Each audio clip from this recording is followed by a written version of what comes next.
It was a quiet morning in a small town where everyone knew each other by name.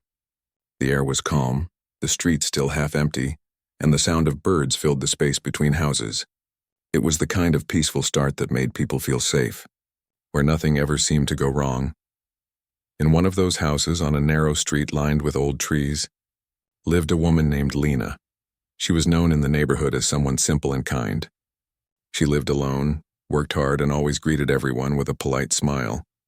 Her small life was built around routine: morning coffee, a short walk to the bus stop, a long day at work, and quiet evenings with her books. She worked at a private company in the town's business district. It wasn't a fancy job, but she liked it. She handled company accounts and kept everything organized. Her desk was always neat, her reports always done before deadlines. People often came to her for help because they trusted her. She never complained, never got into trouble, and never sought attention. That morning she was making breakfast like always. The kettle was on the stove and soft music played in the background.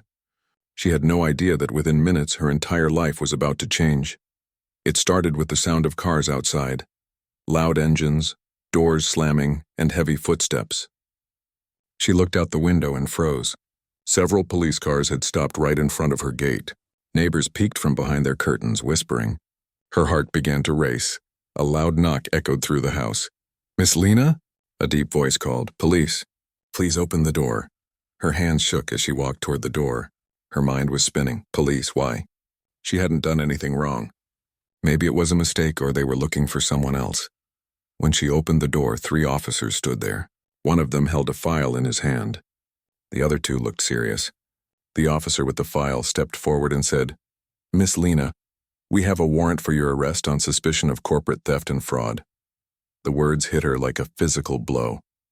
"What?" she whispered. "There must be some mistake. I don't understand." The officer looked calm but firm. "We can explain everything at the station. You have the right to remain silent." Her legs felt weak. She couldn't breathe properly. She wanted to say something, but her throat was dry. Neighbors had started gathering outside now, whispering to each other. Some looked shocked, some confused, and others just curious. Before she could even process what was happening, one of the officers gently took her wrist and placed handcuffs on her. The cold metal against her skin made her feel like she was trapped inside a nightmare. As they led her to the police car, she saw the faces of people she'd known for years: the old lady from next door, the children she'd sometimes bought candy for, the shopkeeper across the street. All of them stared silently. She wanted to scream that she was innocent, that she had no idea what was going on. But her voice wouldn't come out. The only sound she heard was the faint hum of gossip spreading through the crowd. At the police station, everything felt unreal. The bright lights, the smell of paper and coffee, the constant ringing of phones, and it all blurred together. They took her fingerprints, her photo, and made her sit in a cold room. Hours later, a detective came in with a file and a cup of water. He placed the file on the table and looked at her carefully. "Miss Lena," he said, "you're being accused of stealing company funds from your workplace. There's strong evidence against you." She blinked, confused. "That's impossible," she said. "I've never stolen anything in my life." The detective opened the file. Inside were printed pages, transaction records, screenshots, and reports. He pushed them toward her.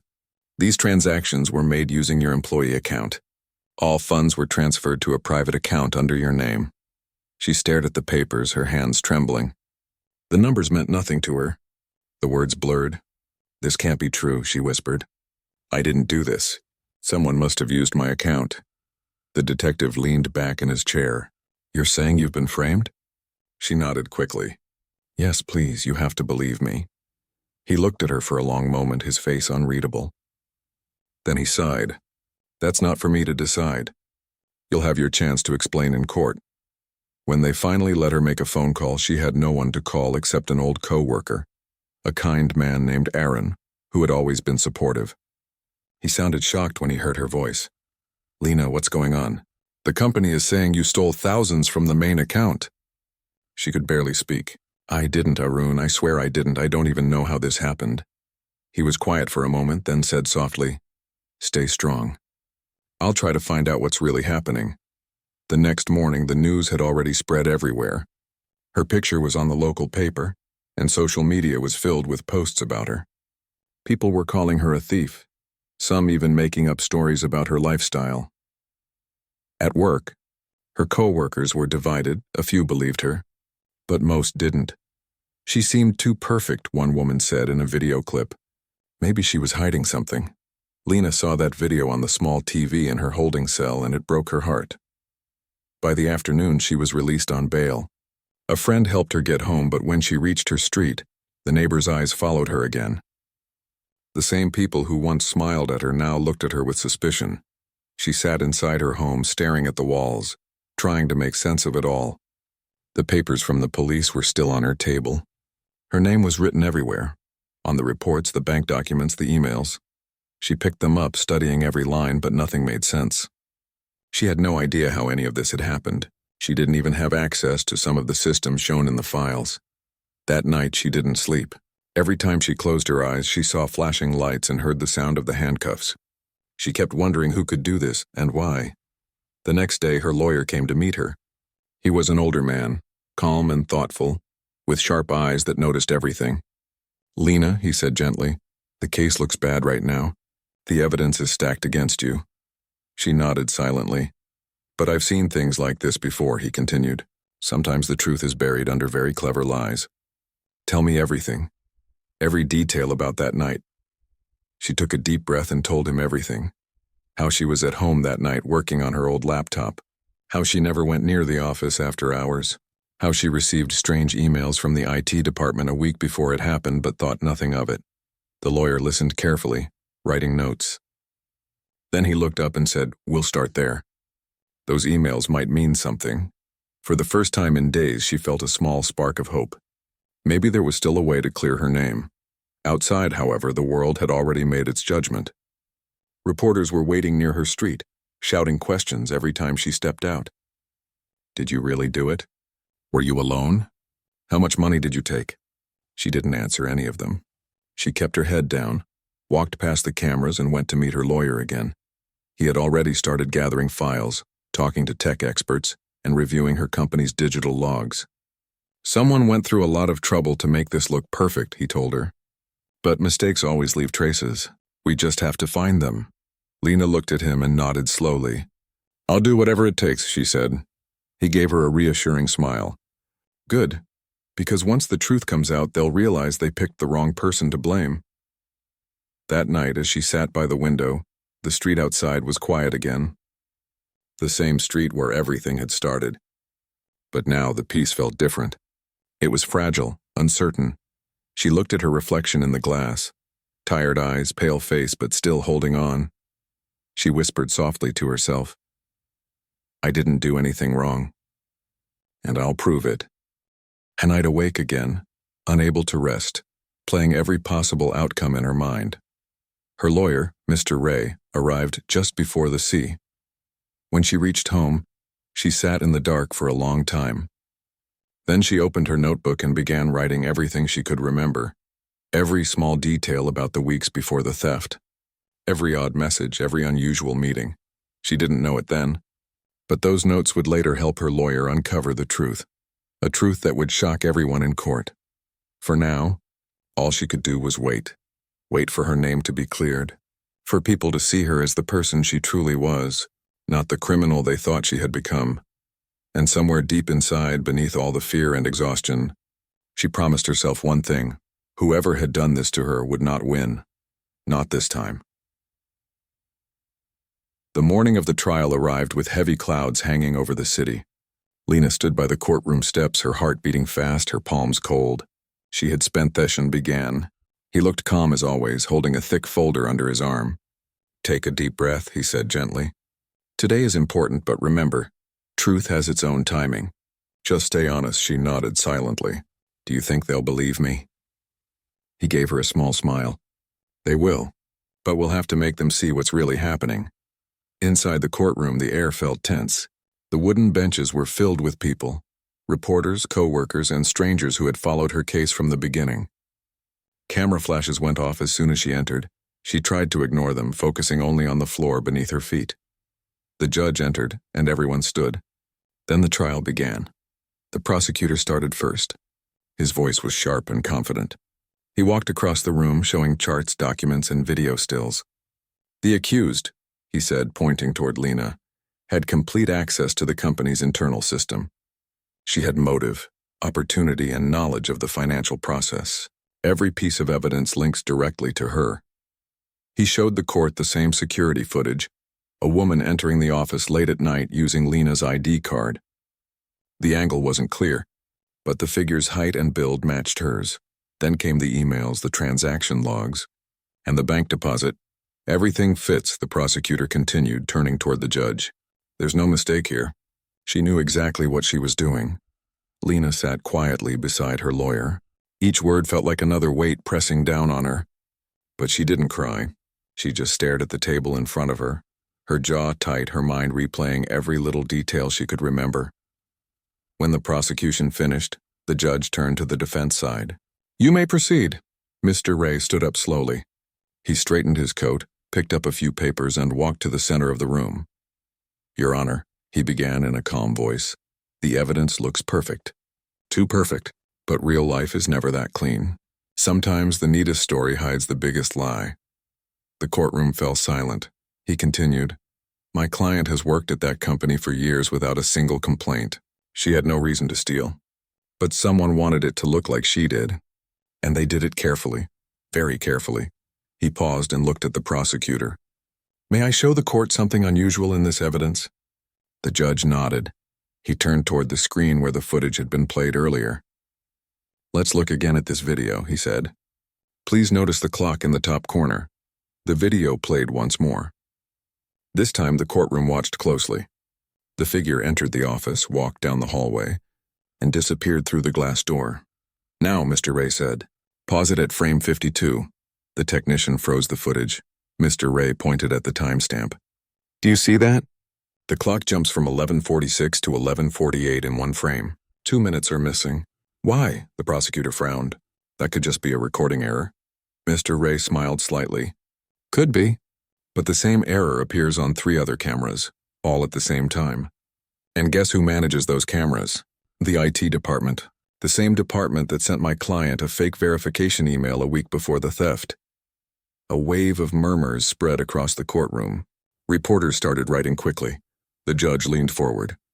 Are you suggesting that the footage was altered? I'm not suggesting it, Your Honor, Mr. Ray replied. I'm saying it. He picked up another document and a printed report from a digital forensic specialist. This is an analysis from an independent expert. It shows that the footage's metadata was edited the night after the alleged theft, meaning someone tampered with it. The judge read the report quietly. The prosecutor looked uneasy. Lena sat frozen. Her heart was pounding so loudly she could hear it in her ears. For the first time since her arrest, she felt the air shifting in her favor. Mr. Ray continued, his tone steady but strong. The same expert examined the email sent to my client, the one asking her to verify her login. That message didn't come from the company's domain. It was a duplicate site created by someone with access to the internal network. He walked closer to the judge's bench. Your Honor, this wasn't a crime committed by an employee. This was an inside job. Someone framed her, someone with both access and motive. The prosecutor tried to object, but the judge raised a hand. Overruled. Continue. Mr. Ray picked up another sheet of paper. We traced the IP address used to send that fake email. It came from the company's private network, specifically from an office computer that belongs to the company's chief operations manager. A loud gasp filled the courtroom. People turned toward each other in shock. Even Lena couldn't move. Her old boss, the same man who had gone on TV pretending to be hurt by her actions, was the one whose name was now on that document. Mr. Ray placed the papers on the table and said quietly, He used my client's trust, her clean record, and her login credentials to steal the money himself, and he made sure every piece of evidence pointed to her. He even transferred a small amount to her personal bank account so it would look like a bribe. The judge's eyes narrowed. Do you have proof of this claim? Mr. Ray nodded. Yes, Your Honor. The forensic team recovered deleted messages from the manager's office computer. Emails between him and another company executive, discussing how to cover the missing funds. They tried to erase everything, but digital footprints never disappear completely.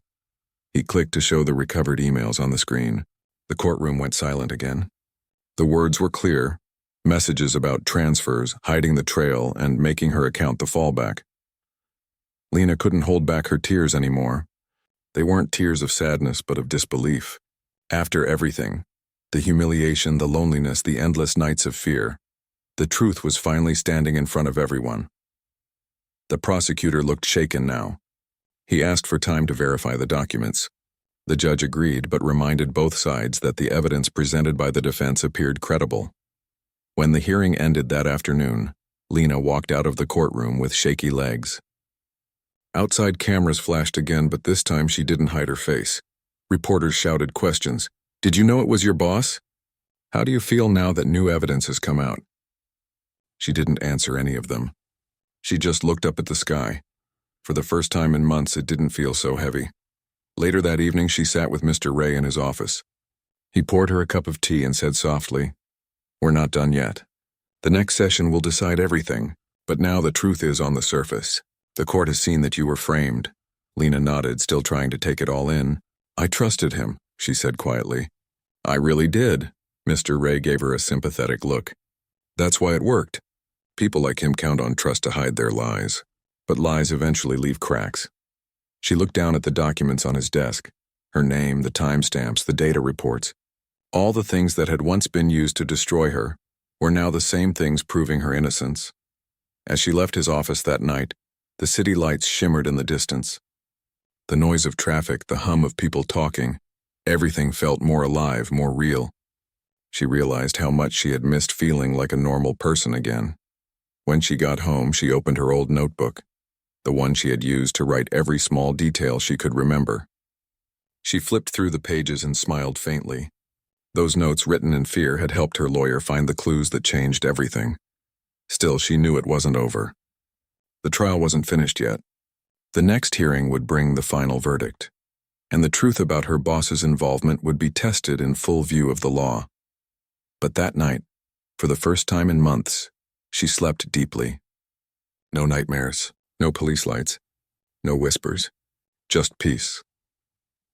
Outside, the world continued as usual, but inside that small home, a quiet strength was growing again. She had been broken, doubted, humiliated, yet she never gave up on the truth. And now that truth was finally beginning to speak for itself. The storm that had surrounded her for so long was starting to clear, and in the calm that followed, she could almost see the faint light of justice shining through. The courtroom felt different that day. The air was heavy with expectation. Lena walked in quietly with her lawyer beside her and sat down in the same seat she had many times before during hearings. But inside her, something felt changed. She recognized that whatever happened today might decide everything. From the very first moment, the judge's eyes seemed sharper. The prosecutor filed in and gave a short nod to the clerk. Papers rustled, the murmurs in the gallery hushed, and the session began. Unlike earlier hearings, this one held a new tension, one of uncertainty. The evidence everyone had accepted so far was going to be challenged. The prosecutor started by summarizing once again the company's system logs, the security footage, the large bank deposit. He went through each piece methodically and argued, "We have clear proof. The suspect used her credentials, entered after hours, transferred funds. It's cold. It's direct." The gallery listened. Some leaned forward. Some crossed their arms. Lena looked at the table in front of her, clasping her hands, trying to steady her breathing. Each time the prosecutor's voice rose, her throat felt tight. But she didn't look away. She remembered the weeks she had spent collecting every detail. The phone calls. The sleepless nights. The wrong looks from people she'd smiled at for years. Then it was her lawyer's turn. He stood, collected the attention of the courtroom, and spoke in a calm voice. "Your Honor," he began, "we agree that there appears to be a seamless story against my client. But perfection in evidence can sometimes disguise the worst kind of misjustice. Our attention focuses on his words. Simple, measured." For the audience in the gallery, there was a change in tone, maybe the first crack in what had seemed a sealed case. He asked for the security footage to be shown again. The screen flickered and displayed the late-night entry into the office. The person entered, walked down a hallway, swiped the ID card, and vanished through the door. The timestamp showed 11:46 p.m. There was no apparent interruption. Then the lawyer paused the video at a specific frame. He traced a finger to the timestamp corner. Notice here. See how the clock jumps from 11:46 to 11:48 in one frame? 2 minutes missing. The courtroom gasped quietly. Some shifted in their seats. Whispers filled the air. The prosecutor's confident expression wavered. Why? The lawyer asked gently. Are those 2 minutes missing? And why is the same gap present in multiple cameras? He placed printouts on the table for the judge to review. He explained that 3 cameras, all showing different angles, had identical gaps in timestamps at that same moment. The judge looked at the documents. He leaned forward. Are you suggesting the footage was edited? He asked. The lawyer nodded. Yes, Your Honor, we are. My client's digital forensics expert has reviewed the metadata. These videos were altered that very night. Later, the expert took the stand. He explained clearly in layman's terms. Digital evidence can be authentic, but it can also be tampered with. Forensics requires not only that you present a video, you must ask, who had access? What changes were made? Was the chain of custody preserved? Wikipedia +2 Blackstone School of Law and Business, +2. He described how the company's internal system had allowed certain users to manage the cameras and logs. The fake email Lena had received, the one that asked her to verify her login details, came from within the company's network. Tracking the IP trace, the expert showed it came from the manager's office. A quiet ripple moved through the courtroom. The manager, the same one who had publicly expressed shock at the betrayal just weeks ago, was suddenly no longer only a witness, but a person whose computer appeared in the chain of evidence. The lawyer continued. When the footage was tampered with, and the transactions were styled to coincide with my client's login, someone created an illusion. They used her credentials. They made sure every piece of physical evidence pointed to her. But that doesn't make it true. Lena's heart pounded. She had been questioned, doubted, and treated like the perpetrator. Now she watched as the walls started shifting. Her lawyer laid out one by one. The fake email, the tampered footage, the anonymous bank account. The manager had created the account 2 days before the alleged theft and used it to transfer funds, then moved part of the amount into Lena's account to frame her. The courtroom held its breath. The prosecutor appeared to search his papers. The judge reviewed the expert's report. The gallery was silent. No whisper too loud to break that stillness. Then came the turning point. The lawyer asked for the manager to step forward. Under the law, he was required to answer questions. On the stand, his face changed. The calm facade cracked. When shown the logs and emails, he faltered. I don't remember that IP address being mine, he stuttered. The prosecution's team tried to support him, but the defense had the forensic trail. Eventually, the manager admitted the email had been sent from his system. He claimed he had forwarded it for verification, but couldn't explain the timestamp errors or the funds moving through his account. Lena watched him. For the first time, the person who had appeared so sure in public was exposed. Her boss, the one who gave made-for-TV interviews about betrayal, was now the suspect. That day in court, something changed for the onlookers too. People who had written her off, who had assumed her guilt, found themselves shifting in their chairs. The newspapers would later say the room went from case closed to case reopened. The judge reserved judgment that afternoon. When they left the courtroom, Lena walked slowly. She held her lawyer's arm. Outside, cameras were waiting. Reporters asked questions. For once, she didn't look away. She knew something had changed. The fight wasn't over. The verdict hadn't been delivered. But the battle line had been redrawn. She felt hope. That night, she returned home and sat quietly. The same walls around her, the same street outside, but she felt lighter. Not free yet, but moving toward it. The thoughts that haunted her, the cameras, the whispers, the looks of suspicion, now had mirrors of truth behind them. She opened her notebook, the one she had filled with details during dark hours. She reread the pages, the strange email, the odd security prompt, the hallway she never walked that night. She realized those scribbles had become part of her defense, part of the evidence that changed everything. Earlier, she had been hiding behind her silence. Now she felt the words she wrote, the moments she remembered, were lifting themselves into the light. Her lawyer called her the next morning. We still have to prepare for the final sessions. The prosecution will try to salvage their case. We'll need to cross-examine more witnesses, bring the forensic expert back, and possibly call new ones. But today you saw the change, she nodded. Yes, she said softly. I saw it. In the days that followed, the company's PR machine went quiet. Some news outlets reported the unfolding twist. The neighbors who once whispered behind curtains started looking differently when they saw her. Some approached and asked quietly, "Are you okay?" She would smile and nod. She had changed too, and her fear had receded. Her spirit had steadied. But she also felt a heavy burden. The burden of being proven innocent. The burden of those months of damage. The damage to her reputation. The damage to her trust. Even if the verdict would clear her, she knew things wouldn't simply go back to normal. Trust once broken doesn't repair overnight. One evening, while sitting in her living room, she thought of the morning she woke to police cars outside her house. That memory felt distant, like someone else's nightmare. Yet she still remembered the shock, the fear, the sense of being alone. She realized how much she had grown since then. She wasn't just the quiet woman living routine. She was the woman who stood up when the world called her guilty and refused to let that label define her. She also looked at her lawyer and said, "Thank you." He gave her a calm smile. "You kept your memory. You kept your truth." That's what made all the difference. She closed her eyes for a moment and thought of her neighbors, the bus stop, the company building she once walked into confidently each day. None of it felt small anymore. She had been through something rare, a fight for her own life, and she had not backed down. The next court hearing was approaching. The mood in the town had changed. People were curious. Some apologized silently when they saw her. Others looked uncertain. Many accepted that yes, maybe the case wasn't what it appeared. Behind the scenes, preparations were intense. Her lawyer gathered more digital evidence, expert testimony, and documentation of the boss's earlier behavior. The company tried to protect its reputation. Friends quietly reached out. The world around her had shifted.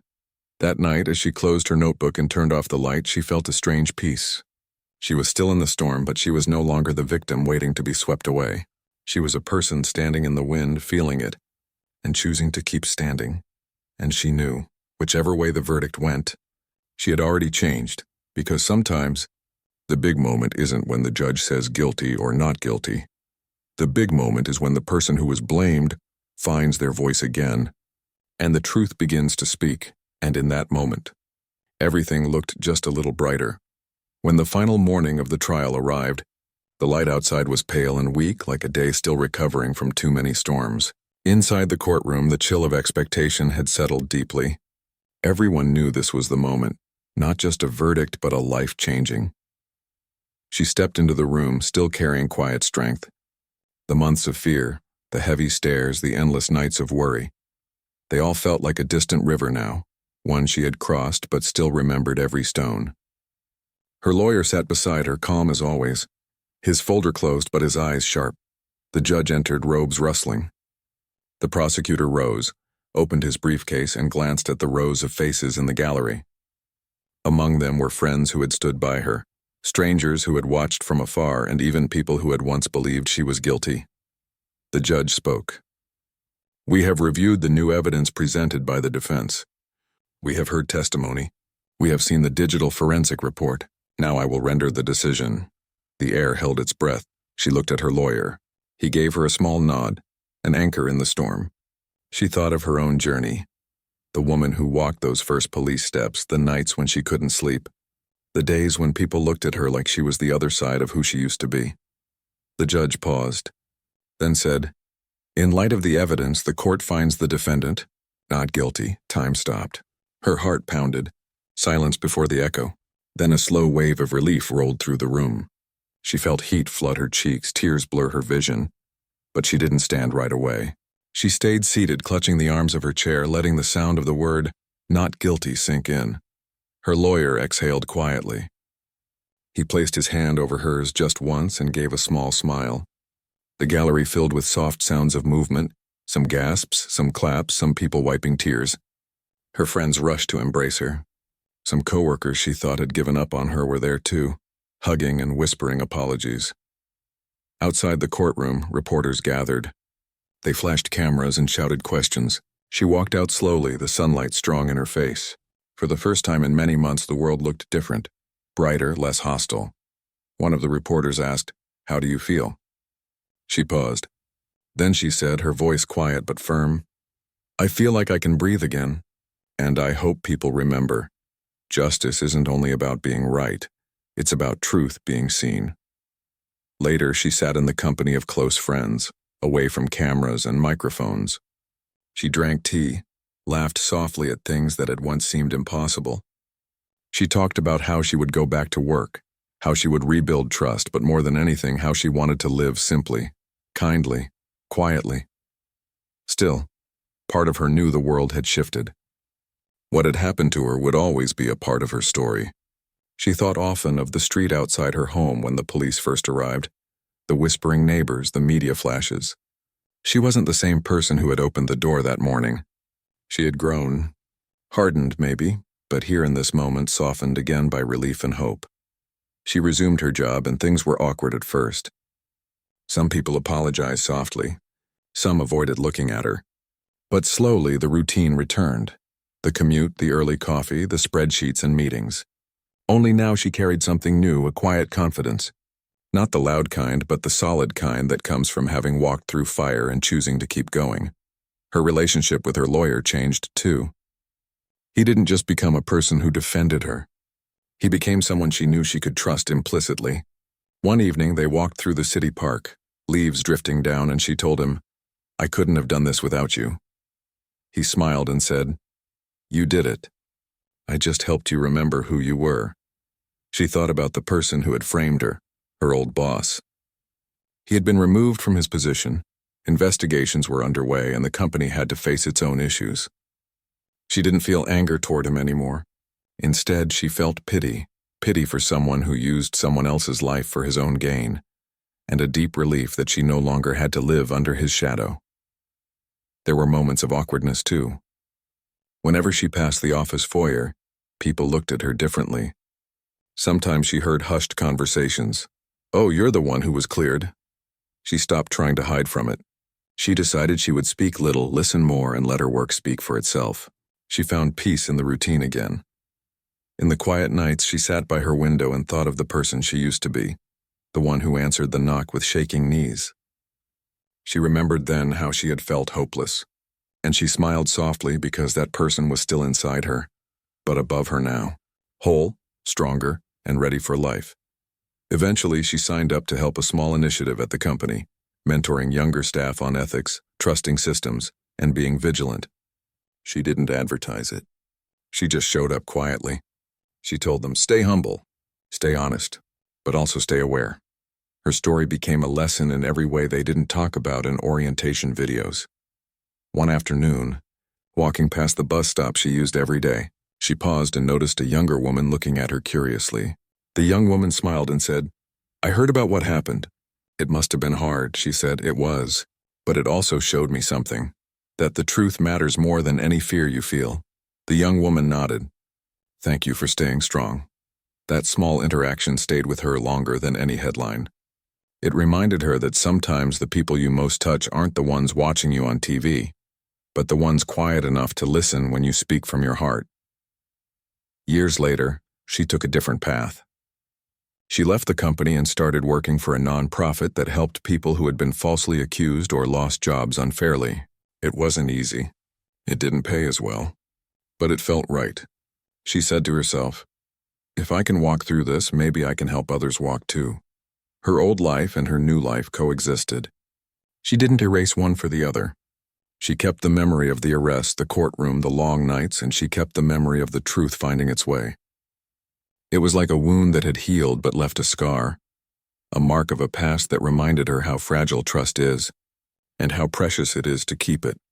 One evening, at a small gathering of people who had supported her, she stood up to speak. She said, "I didn't ask for this journey. I didn't want to be in that place of being accused of something I didn't do, but I realized I had two choices. I could let it destroy me, or I could let it teach me. I chose to be taught." People applauded softly. She looked around and saw faces shining with respect, not pity. And she felt something she hadn't felt in a long time: peace. Walking out of that hall later, she felt the crisp night air on her face. The city lights reflected in her eyes.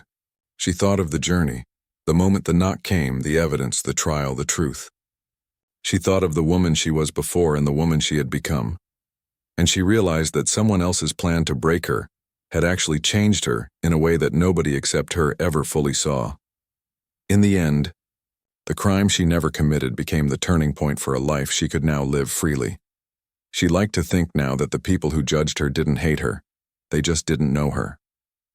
And that's where she found her purpose, letting the world see her, not through accusations, but through the truth of who she really was. When she passed by that same narrow street she used to live on, she noticed children playing, neighbors chatting, life moving forward. She paused for a moment, closed her eyes and breathed deeply. The air didn't feel heavy anymore, because the truth had finally been heard, and she was finally free.